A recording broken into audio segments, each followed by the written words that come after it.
The summers, for sure. Those long summer days, lots of sunlight, I think is definitely one of my favorite things about Fort McMurray. The opportunities. The opportunity for success and the opportunity for career development is what brought me to this region. I think there's an amazing opportunity here for people who are looking to grow and develop in their career. The sense of community. I've never lived in a place where when something goes wrong, the community really rallies around one another. And whether that is a natural disaster or an emergency in our community, people really come together. So that sense of community. And I met my husband here, had my family here. So this is home, this is a sense of family here. One of the other things that I really love about this community is how it has exposed me to the rest of the world from a multicultural perspective. I grew up in small town Cape Breton, a very, very white community, and I look at my children's classrooms, I look at the school where my husband teaches, and really there are people from every country, every walk of life, every part of the world, and I love that my children are going to grow up with such a global view of the world. They understand Eid and Diwali. We celebrate Christmas, but even when it comes to food and activities, they have such a larger vocabulary, if you will, than I ever did growing up. So I love that about Fort McMurray. I served as a board member on the Arctic Winter Games, but was also a member of the bid committee in preparing for those games. The Arctic Winter Games are a sport and cultural event, so there is a huge cultural component as well for participants that live north of the Pacific Parallel. So circumpolar north only. It was an amazing event, and I think one of the things Fort McMurray does really well, and better than a lot of other communities, is celebrating our culture. There was such a wonderful display of the Indigenous culture in our community. I think our local residents were surprised to learn so much. I think for me it was so impactful to see people who have lived in this community for years doing all of these activities to learn about the Indigenous community. Sport is my background. That's my education is in, and it's definitely a passion of mine. So the sport competition part of the Arctic Winter Games, it's just where my heart lies. To see those athletes who come from, for the most part, very small communities, come into our region and experience the beautiful facilities that we have really is something spectacular. Because there is such a strong sense of community, they engage in those events because they want to be part of that event, because it's their community, it's their event. They want to contribute to part of the show, if you will. We had to turn volunteers away. We had so many volunteers that we got to the point where we ran out of uniforms. People just wanted to have a piece of that, and I think Fort McMurray does a fantastic job of hosting sporting events because we are inherently a welcoming community. When I first moved here in 2006, I immediately had a network of people. I made new friends. I've lived in Toronto, I lived there for 5 years, and people in Toronto had their friends, and it wasn't the same experience. And I moved here, and right away it was like, oh, come to Thanksgiving dinner, or come meet with our family on the weekend.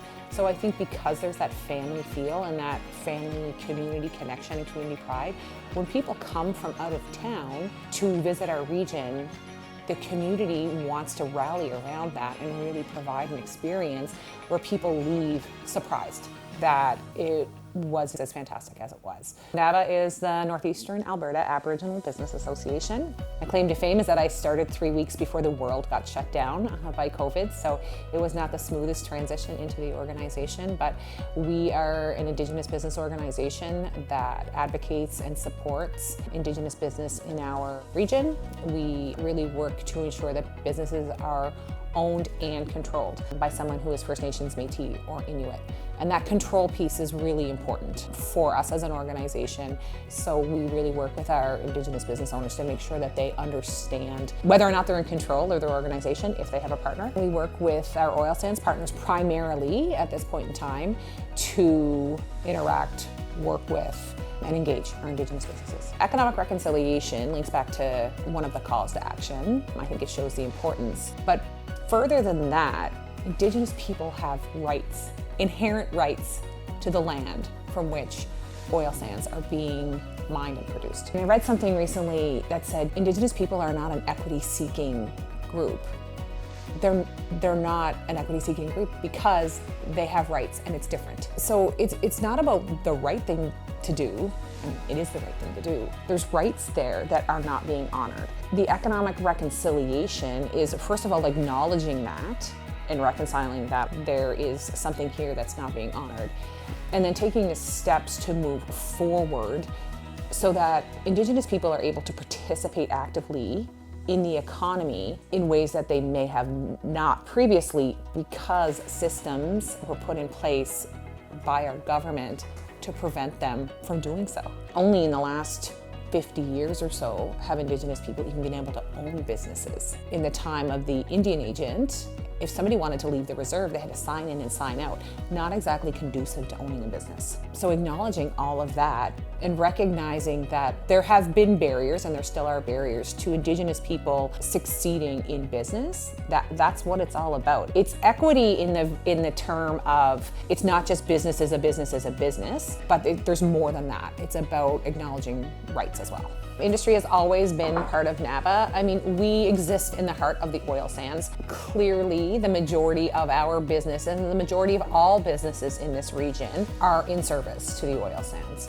Why was the organization started? There was resource extraction, construction, a ton of economic activity happening in this region, in Treaty 8 territory, where the very people who have inherent rights to this land were not being given the opportunity to bid even on the work that was happening. So through a collaboration, Doug, Dave, and some other gentlemen, they came together, they bid on a project, were successful in executing it on time and under budget. And then the concept of NAABA was established in a Smitty's, on a napkin, this is what we're going to do type of situation. And here we are 30 years later. And the landscape in which our Indigenous businesses operate, the oil sands operate, Fort McMurray exists, it's changed in the last 30 years. But what hasn't changed is that Indigenous communities and Indigenous entrepreneurs have rights to the land from which resources are being extracted.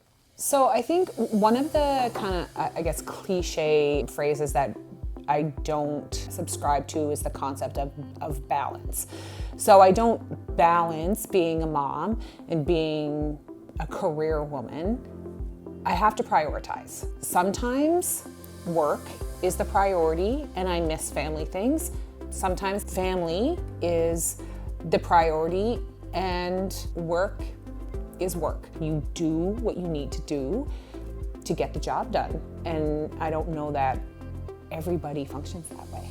I think it's important for you as a person to understand what's important to you and to create boundaries. My phone goes on silent at 8:30 every night.